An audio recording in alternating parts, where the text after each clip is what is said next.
এটা হলো বিফ হান্ডির যে রেসিপিটা, এই রেসিপিটা এটা হলো আস্তা রসুন, চেঁচা রসুন, ঠিক আছে? এটা হলো আস্তা মরিচ, এটা হলো গুঁড়া মরিচ, এটা হলো জিরার ফাঁকি, লবণ। বিফ হান্ডির যে মূল রহস্য, যে মশলাটা, যে আমার হাতে তৈরি বিফ হান্ডি বাংলাদেশে আমি 2020 সালে শুরু করেছিলাম। আলহামদুলিল্লাহ এখন 2025 সাল চলে। এর মধ্যে কয়েকটা খাবার আমি নতুন বাংলাদেশে নিয়ে আসছি, যেমন পেশোয়ারি বিফ, বিফ হান্ডি, আরও বাংলা কিছু খাবার আছে। এগুলি আমার হাতেই আবিষ্কার, যা আমি আমাদের দেশে আমি শুরু করছি। আমি একজন শেফ হিসাবে বললাম, যেহেতু আমি 30 বছরের বাবুর্চি। আমি ছোটোবেলা থেকেই কাজ করি, ইনশাল্লাহ এখনও কাজ করে আসতেছি। এখনও আমি আমার কাস্টমারদের সেবা দেওয়ার জন্য চেষ্টা করি, সবসময় ভালো সেবা দেওয়ার জন্য, সর্বোচ্চ স্থানের সেবাটা দেওয়ার জন্য আমি চেষ্টা করি। এখানে 22 পদের মশলা, জি এখানে 22 পদের মশলা। অনেক জায়গায় বিফ হান্ডি শুরু করছে, এটা কিন্তু অরিজিনাল না।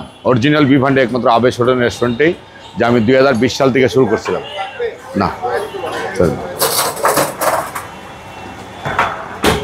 দেখেন এটার মধ্যে কী আছে, এটার মধ্যে তো বাড়তি কোনো মশলাই নেই, সব শুকনা মশলা, সব শুকনা মশলা।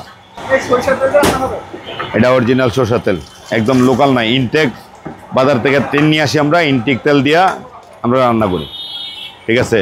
অরিজিনালেই সব দিক দিয়েই অরিজিনাল থাকতে হয়, কোনো লোকাল মশলা আমি ইউজ করি না।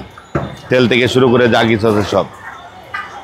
এলো বিফ হান্ডির মশলা আমি রেডি করে পালাইলাম।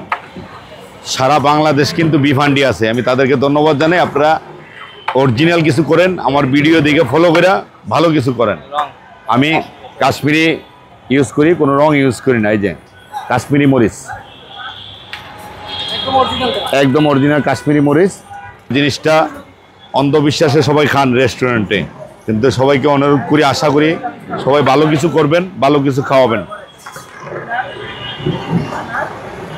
ভালো কিছু খাওয়াবেন। ইনশাল্লাহ আপনিও আমার জায়গায় চলে আসতে পারবেন।